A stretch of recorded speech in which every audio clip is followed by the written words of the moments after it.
सही और गलत के परे आओ चलें संपूर्णता की ओर। Hello, welcome back to tarot play. एक इंगेजिंग फॉर्मेट जिसमें हम लोग अलग अलग चीज़ों के बारे में बात करते हैं, about emotions, about psychology, about spirituality, about self discovery, about life, about social life, about personal change, about social change. Her type के टॉपिक पे हम लोग जाते हैं थ्रू टैरो कार्ड्स। तो टैरो कार्ड्स एक ऐसा फॉर्मेट है जो मैंने अपनाया है ताकि हम लोग थोड़े स्पॉन्टेनियस फॉर्मेट में हम लोग बात कर सकें, और देखें कि हमारे अनकॉन्शियस से, एटलीस्ट मेरे अनकॉन्शियस से क्या इमर्ज करता है जब हम अलग अलग टाइप के क्वेश्चंस पिक करते हैं। आज का एपिसोड है बहुत ही special because it is about something जो कि कई लोग रिलेट कर सकते हैं। रिसेंटली मेरे एक दोस्त ने, जिन्होंने मेरे कुछ कुछ वीडियोस देखे इंस्टाग्राम पर, उन्होंने मुझे बोला कि I am an atheist and I don't believe in spirituality, what is spiritual reality. और मुझे लगा कि वाह क्या क्वेश्चन है, बिकॉज़ ये इतना रिलेटेबल है मेरे लिए कि मैंने अपने ज़्यादातर जीवन एथिज़म में बिताया है, मेरे जो अडल्ट ईयर्स रहे हैं कॉलेज के दौरान। और अच्छी या खुदा खुदा मैं ऐसे ही बोल देती हूँ, आप ऑफेंड मत होइएगा। तो तो मैंने इतने सारे साल बिताए हैं एथिज़म में कि मैं बिल्कुल समझ सकती हूँ कि कैसे, कितना मुश्किल है एक स्पिरिचुअल टाइप की इस चीज़ को अपने अपने दिमाग में रख पाना और इसको समझ पाना। तो मुझे लगा कि आज का एपिसोड हम डेडिकेट करते हैं हमारे सारे एथीस्ट दोस्तों को, जो स्पिरिचुअल रियलिटी के साथ बिल्कुल अनअवेयर हैं, या फिर क्यूरियस हैं, या फिर अग्नोस्टिक हैं, या फिर ऐसा है जो इन चीज़ों के बारे में या तो बिल्कुल नहीं सोचते हैं, या थोड़ा बहुत सोचते हैं, या काफ़ी सोचने लगे हैं लेकिन पता नहीं कि क्या करना है।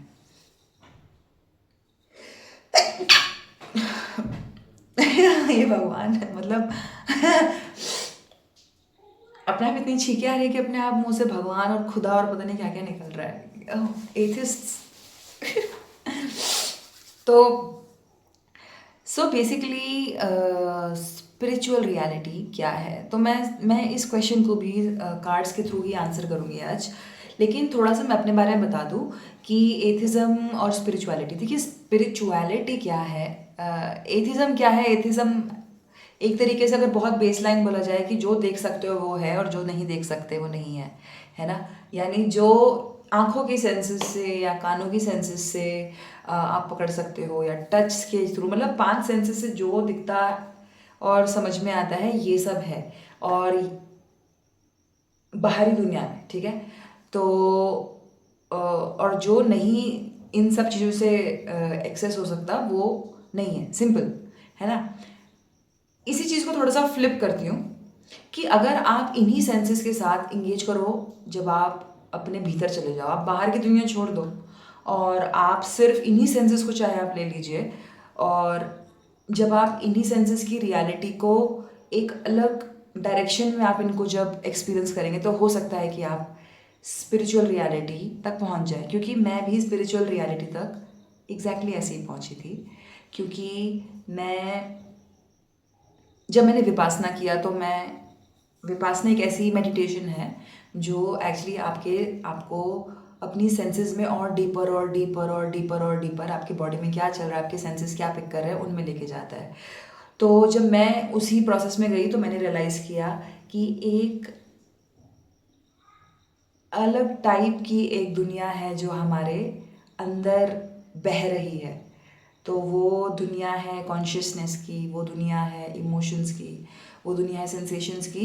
और सबसे इम्पॉर्टेंट चीज़ ये है कि जिस तरीके से आप बाहर की दुनिया को सेंसेस के थ्रू देखकर कैलकुलेट करते रहते हैं कि अच्छा हाँ ये दुनिया ऐसी है और ये ऐसे से बदलती है और उसके ये लॉज हैं और इसको इस तरीके से चलाया जाता है या इस तरीके से चल रही है, ठीक उसी तरीके से जब आप अंदर चले जाते हैं तो आप एक पर्टिकुलर टाइप के बदलाव को घटता हुआ देखते हैं। और शायद वो बदलाव इतने अलग टाइप का होता है कि आपको हो सकता है सडनली एक अलग ही रियलिटी का एहसास हो, ठीक है, अब आप इसको एम्पिरिकली कैलकुलेट नहीं कर पाओगे, लेकिन आप इसको सेंस कर सकते हो, आप इसको महसूस कर सकते हो। ठीक है, हमारी जो दुनिया है उसका प्रॉब्लम ये है कि हमारी महसूस करने की क्षमता बहुत ज़्यादा कमज़ोर हो गई है, क्योंकि हम दिमाग से चलने वाली दुनिया बन गए हैं। और जहाँ पर महसूस करने के लिए स्पेस एक्चुअली क्रिएट करी नहीं जाती, क्योंकि हम लोग कॉन्स्टेंटली ऐसे कामों में लगे रहते हैं जहाँ हम बॉडी से डिस्कनेक्टेड रहते हैं, जहाँ हम खुद से डिस्कनेक्टेड रहते हैं। और इस जगह में कहीं पे भी इस अंदर वाली दुनिया को सेंस करने का बिल्कुल भी स्कोप नहीं बचता है।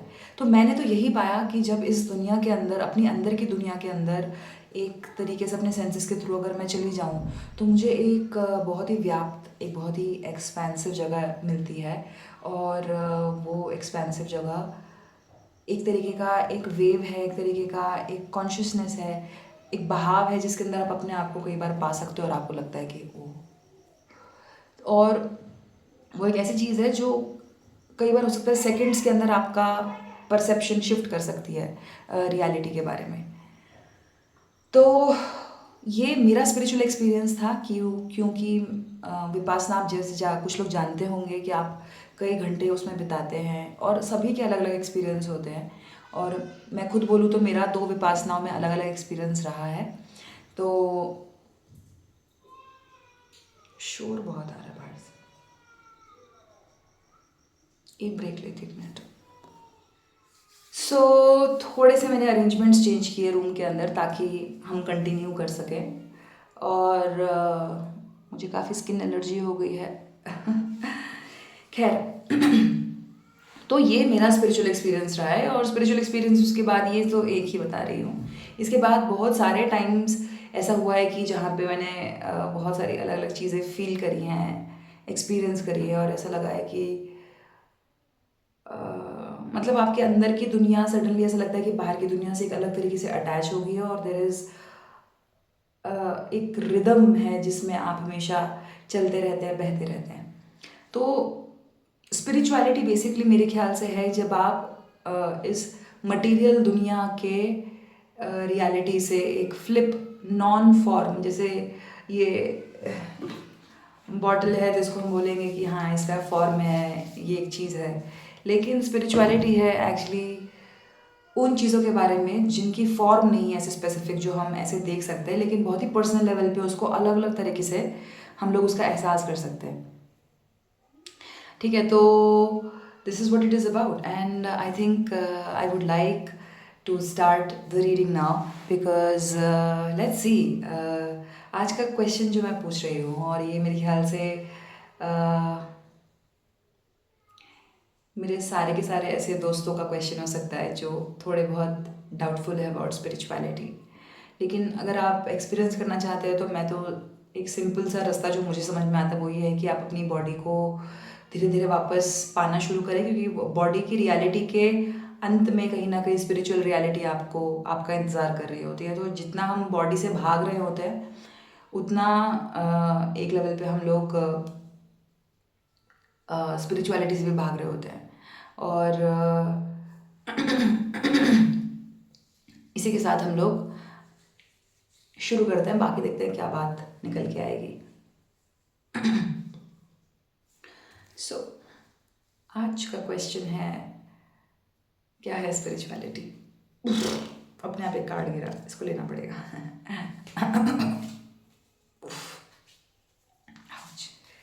कई बार कार्ड्स ऐसे फ्लिप करते हैं, मतलब वो वेट ही कर रहे होते हैं कि हमको ले लो प्लीज, हम आते हैं, हम चाहते हैं कि तुम हमारे बारे में बातें करो। Okay, so what is spirituality? What is spirituality? And I think this.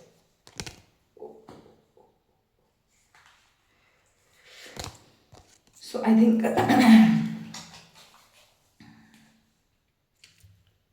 let's see. Oh,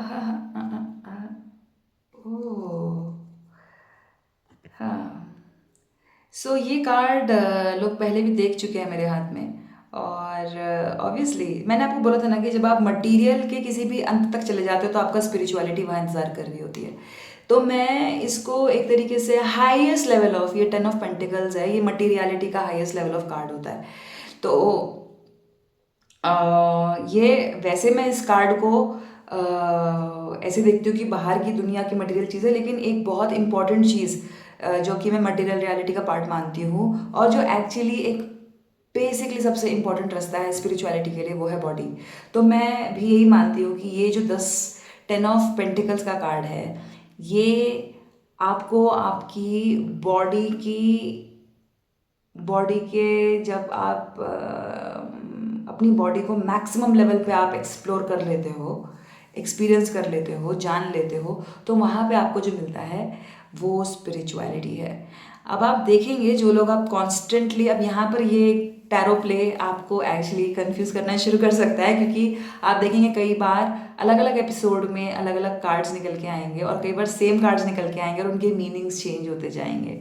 हो सकता है बहुत ही कॉन्ट्राडिक्टरी और पैराडॉक्सिकल मीनिंग्स आप देखें, और मैं चाहती हूँ कि आप अपना दिमाग इसी चीज़ के लिए तैयार करें कि क्या आप सेम चीज़ को एक एंगल से ना देखते हुए बार बार उसके एंगल्स चेंज होते हुए बर्दाश्त कर सकते हैं, टॉलरेट कर सकते हैं इस चीज़ के लिए, क्योंकि आप एक मीनिंग मेकिंग के प्रोसेस में इंडल्ज्ड हैं। और एक्चुअली मीनिंग मेकिंग प्रोसेस ऐसा ही होता है कि आप सिचुएशन के हिसाब से, आप अपनी सब्जेक्टिव रियलिटी, अपने अपने साइकोलॉजिकल नीड के हिसाब से आप दुनिया में मीनिंग्स अप्लाई करते हो। लोग सफ़र तब करते हैं जब उनके साइकोलॉजिकल मीनिंग्स इतने फिक्स हो जाते हैं, क्योंकि वो उनको सिर्फ लॉजिक से परसीव करना चाहते हैं कि ये चीज़ एक बार अगर ये बोल दी तो ये यही रहेगी। लेकिन ऐसा नहीं है।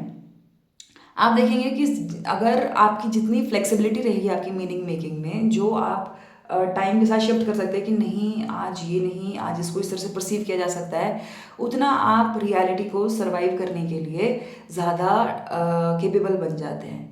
अब मैं ये नहीं कह रही कि आप बिल्कुल अपने एंकर को लूज़ कर दें। There is some level of objectivity जो हमेशा हमको ड्राइव करेगी, लेकिन उस पर्टिकुलर चीज़ के साथ, उस पर्टिकुलर ऑब्जेक्ट के साथ या उस पर्टिकुलर फिनोमेना के साथ हमारा क्या रिलेशन होगा सब्जेक्टिवली, वो हमेशा हमारे कंट्रोल में होता है। और उसको शिफ्ट करते रहना is what I feel is psychological flexibility, जहाँ पर कि हम लोग रेजिलेंट बन सकते हैं, जहाँ पे हम लोग एक्चुअली बदलाव को टॉलरेट कर सकते हैं और उसके साथ बदल सकते हैं।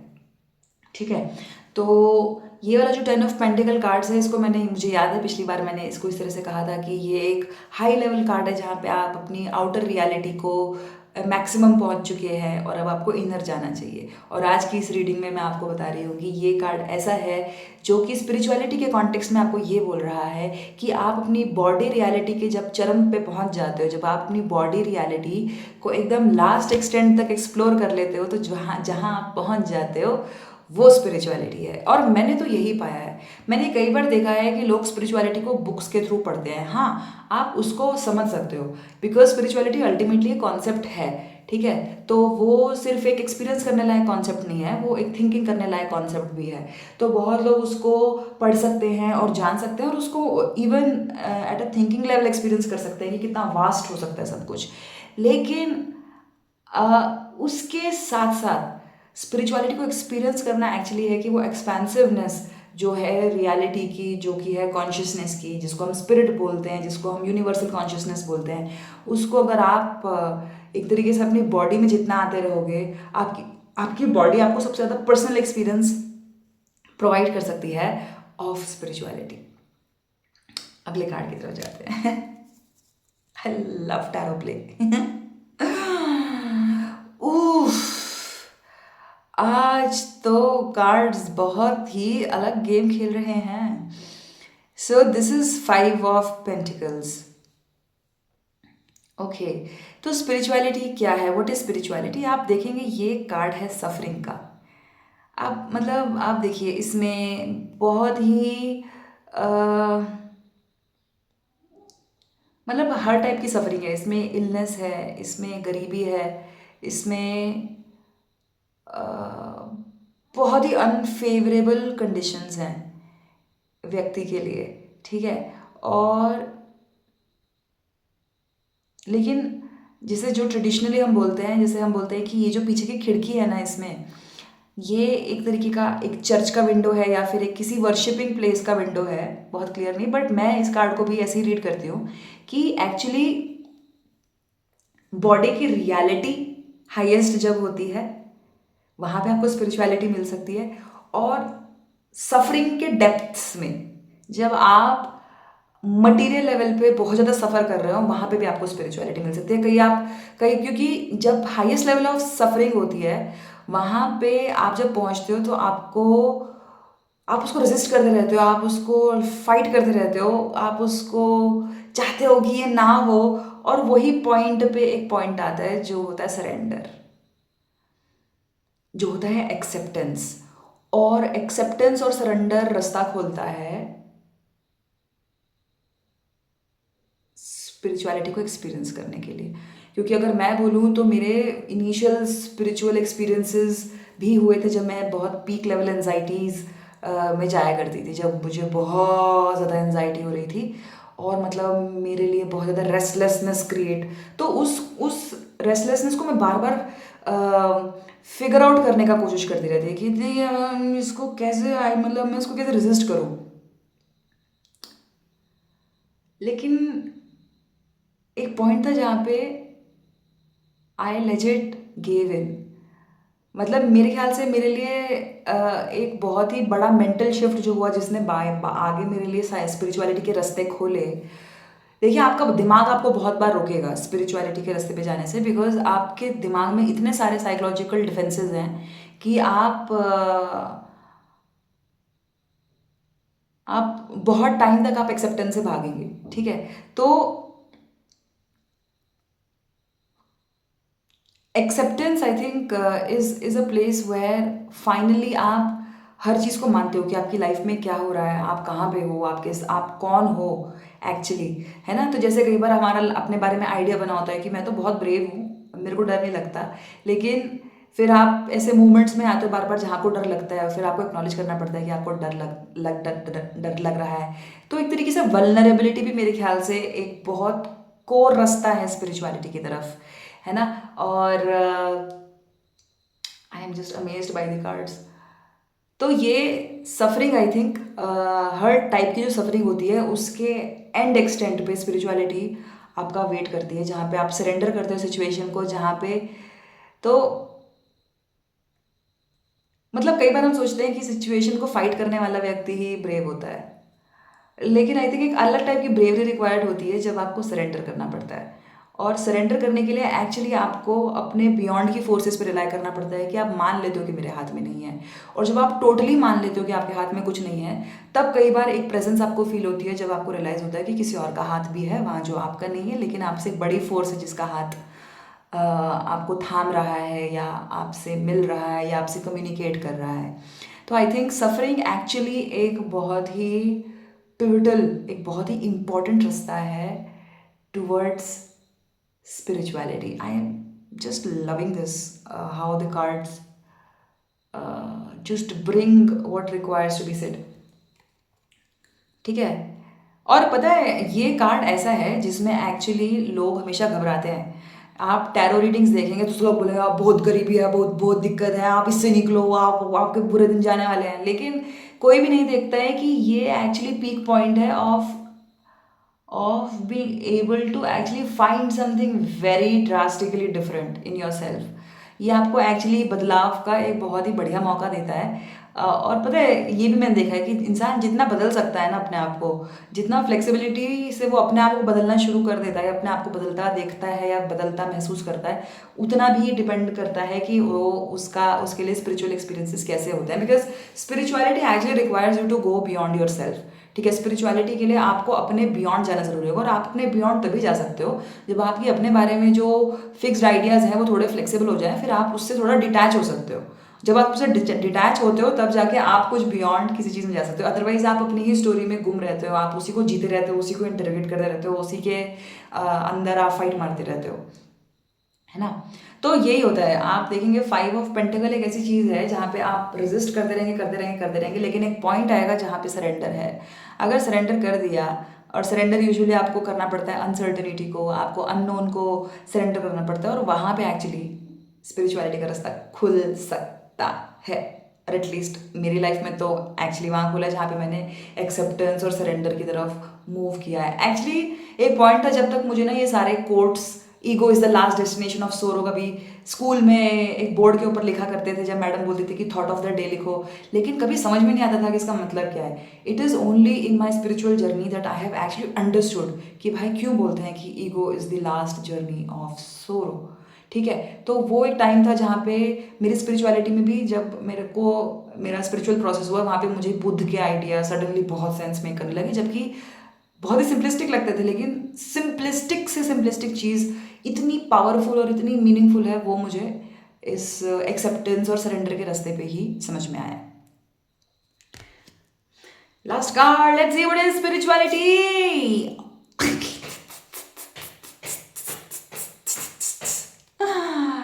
Oh my god, this is again a very very material reading. Or I think I am amazed beyond everything. देखिए साथी, दी हायरोफंट, ये कार्ड भी वापस रिपीट हुआ है, और ये कार्ड एक्चुअली अभी आया था. और वो वाली रीडिंग भी अगर आप देखोगे जाके, उस रीडिंग का टाइटल है why are we feeling so grounded. अगर आप वो वाली रीडिंग देखोगे जाके, तो उसमें भी आपको समझ में आएगा कि मैं यही बात कर रही थी कि अगर आप अपनी मटेरियल रियलिटी को एक्सेप्ट कर लो तो वहाँ से आपको स्पिरिचुअलिटी मिल जाती है. एंड ये जो कार्ड है, this card is actually the hierophant. ये यूजुअली एक कार्ड होता है 5 नंबर का जो कार्ड है, ये 5 और ये भी 5 और ये 10. ठीक है, और ये सारे ही 5 जो होते हैं they are representation of changes. ठीक है, अगर आप न्यूमरोलॉजिकली देखेंगे तो 5 is usually a representation of change, और 10 भी अगर आप बोलोगे तो ये एक साइकिल का एंड होता है. जैसे आप टैरो में देखेंगे तो एसिस से लेकर 10 तक की साइकिल होती है, तो उसके बाद बोलते हैं कि साइकिल चेंज हो रही है. तो मेरे ख्याल से चेंज मेरे साथियों, change is a big big path for spirituality. और मैं तो क्या ही बोलूँ, मतलब मैंने इस चीज़ को इतना ज़्यादा अपनी लाइफ में जिया है कि अपनी सेल्फ डेफिनेशन, अपनी ईगो डेफिनेशन में फंसे रहना सबसे बड़ी सफरिंग है इंसान के लिए. उसको ऐसा लगता है कि भाई मैं तो इसमें से निकल ही नहीं सकता. ठीक है, और मैं यही हूँ, मेरी रियलिटी यही है. और जितना ज़्यादा इंसान अपनी सेल्फ डेफिनेशन को चेंज करता हुआ महसूस करता है by feeling differently, thinking differently, being differently, sensing differently, वहीं पे इंसान को धीरे धीरे अपने बियॉन्ड एक रियलिटी का एहसास होने लगता है, and they can actually connect to something bigger than themselves. So एक पता नहीं ये क्या, ये रीडिंग मुझे सिर्फ विपासना के बारे में बात करने के लिए मजबूर कर रही है, but this is actually the card, it's a peak card of materiality, जिसमें आप अगर देखेंगे तो ये व्यक्ति एक तरह से इसको एक ब्लेसिंग बोला जाता है, जो इनका हाथों का ये जो है ना साइन. तो एंड आई थिंक इवन मैं भी चाहूँगी मैं अगली बार इसके और ज़्यादा सिम्बल्स को लेकर के आऊँ सामने, लेकिन इस रीडिंग को साथ में कनेक्ट करते हुए definitely it is a card जहाँ पे ये कार्ड यही बोल रहा है कि आप सोचते हैं स्पिरिचुअलिटी आप पहुँच सकते हो किसी का नाम ले करके, या किसी के नाम को जप करके, है ना. आप हमेशा उसको बियॉन्ड अपनी बॉडी, अपनी मटेरियल रियलिटी के आप उसको देखना चाहते हो, लेकिन आपकी मटेरियल रियलिटी को अगर आप पॉइंट टू पॉइंट एक्सेप्ट कर लो, आपकी बॉडी रियलिटी में क्या क्या, मतलब आपकी मटेरियल रियलिटी में क्या क्या आएगा, आपका बॉडी आएगा, आपका फैमिली आएगा, आपका समाज आएगा, आपकी आपकी जॉब, आपकी मतलब इन चीज़ों के रिलेटेड जो आप इनकी रियलिटी को जितना एक्सेप्ट कर सकते हो, जितना अपने अंदर इन रियलिटीज़ के थ्रू इमोशंस को फ्लो करने दे सकते हो, अपने मेंटल थॉट को, प्रोसेस को अवेयरनेस में ला सकते हो, उतना आपके लिए स्पिरिचुअलिटी का रास्ता खुल जाता है. तो मटीरियलिटी, तो मेरे दोस्तों, मेरे प्यारे एथिस्ट दोस्तों जो मटीरियलिटी के साथ बहुत अटैच्ड हो, वही मटीरियलिटी आपको स्पिरिचुअलिटी तक लेके जा सकती है, प्रोवाइडेड आप उस मटीरियलिटी को फ्लिप साइड से एक्सपीरियंस करने को तैयार हो. और उसका सबसे बड़ा कोर जगह जो एंट्री पॉइंट आपको मेरे ख्याल से मैं दे सकती हूँ वो है आपका बॉडी, या फिर अगर इस रीडिंग के हिसाब से जाया जाए तो आपकी जो सफरिंग है, अगर उस सफरिंग में आप एक्सेप्टेंस, उसको रेजिस्टेंस, उसको मेंटल थॉट से बचने की जगह अगर आप उसको एक्चुअली एक्सेप्टेंस और सरेंडर में जा सको, वो एक पर्टिकुलर रास्ता है स्पिरिचुअलिटी की तरफ.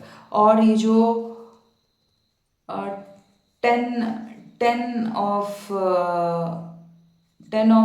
पेंटिकल है। आई थिंक ये भी आपको, आप इसको इस तरह से रीड कर सकते हो कि जब मटेरियलिटी को प्रॉपरली, जैसे क्या होता है, आपने ये कुछ पुराने स्टेजेस ऑफ लाइफ भी देखे हैं, है ना, कि वो एक आश्रम होते हैं ना अलग अलग, कि ये ब्रह्मचर्य होता है, यहाँ पे शादी होती है, वानप्रस्थ होता है, जो भी होता है, और मुझे नाम याद नहीं है, बट एक होता है कि आप अध्यात्म की तरफ लास्ट में जाते हैं, क्योंकि आपने मटीरियलिटी आपने जी ली होती है, ठीक है।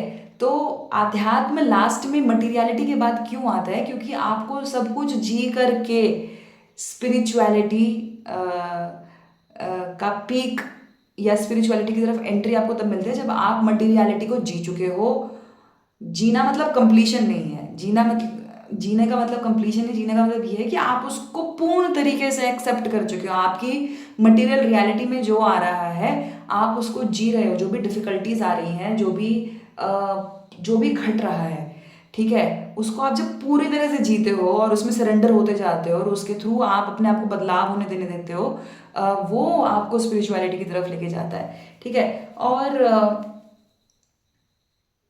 आई थिंक आज की रीडिंग के लिए ये बहुत ही बढ़िया इनिशिएशन है of this understanding what is spirituality. मेरे प्यारे दोस्तों जो देख रहे हो, अगर आप लोग भी आप लोगों को इस वीडियो में कुछ मिला, कुछ क्वेश्चंस आए, प्लीज़ उनको कमेंट करिए और मुझे भी सोचने का मौका दीजिए।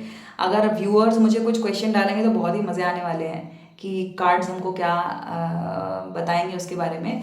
और साथ ही साथ कृपया मुझे, अगर आपको मेरे वीडियोस पसंद आ रहे हैं, मेरे बात करने का तरीका पसंद आ रहा है, मेरी creative, spiritual, emotional, mental explorations आपको पसंद आ रही हैं, आपके जीवन को एनरिच कर रही हैं, तो प्लीज़ मेरे चैनल को सब्सक्राइब करिए, लाइक करिए, कमेंट करिए, मुझे कोशिश करिए कि मेरा भी इस चीज़ के साथ ग्रोथ हो, अगर ये आपकी भी ग्रोथ में वैल्यूएबल है। और साथ ही साथ क्योंकि मैं एक न्यू यूट्यूबर हूँ और मुझे पता है कि चैनल को मोनेटाइज होने में थोड़ा टाइम लगेगा, और उसके पहले अगर आपको मेरा काम पसंद आ रहा है तो कृपया मुझे डोनेट करिए। मैं बिल्कुल आभारी रहूँगी आपकी, मैं बिल्कुल तैयार हूँ डोनेशंस के लिए, क्योंकि ये एक मुझे लगता है कि ये मेरे जीवन का एक पार्ट है जहाँ पे अब मैं अपनी वल्नरेबिलिटी में और ज़्यादा डीपली एम्बॉडी हो रही हूँ, कि जहाँ मुझे इमोशनली लोगों की ज़रूरत पड़ती है, मैं इमोशनल सपोर्ट मांग रही हूँ, जहाँ मुझे मेंटल सपोर्ट की ज़रूरत होती है मैं मेंटल सपोर्ट मांग रही हूँ, और जहाँ पे मुझे मटेरियल सपोर्ट की ज़रूरत होती है मैं मटेरियल सपोर्ट भी मांग रही हूँ। जहाँ मुझे लगता है कि वो एक सही जगह से, वो एक रेसिप्रोकल जगह से वो सपोर्ट आ रहा है, वो कोडिपेंडेंट सपोर्ट नहीं है कि चलो मैं तुम्हें तुम्हारी सिचुएशन से बचा लूँ। अगर वो सपोर्ट ऐसा है जो सच में मेरे सॉवरेनिटी को देखता है, मेरे इंटीग्रिटी को देखता है, और उसके साथ साथ ये देखता है कि उसे सच में कुछ इस चीज़ से मिल रहा है, और उस पोजीशन से वो एक ट्रूथफुल ऑनेस्ट पोजीशन कि हाँ मैंने कुछ पाया है तुमसे और मैं तुमको रिवॉर्ड करना चाहता हूँ, या मैं तुमको एक्सचेंज में कुछ देना चाहता हूँ जो तुम्हारी भी नीड है। तो अगर हम इस म्यूचुअल नीड फुलफिलमेंट में हैं तो साथियों प्लीज़ मुझे डोनेट करिए, और मैं बहुत आभारी रहूँगी और मैं बहुत खुश रहूँगी। थैंक यू सो मच इस रीडिंग में साथ जोड़ने के लिए। आई होप आपके दिमाग में कुछ कुछ अलग अलग सवाल आए हो, सवाल आ रहे हैं तो मुझसे पूछो, मुझे बताओ, और बहुत मज़े आने वाले हैं। Thank you so much for being here with me. Bye bye, अगले एपिसोड में जल्दी मिलेंगे।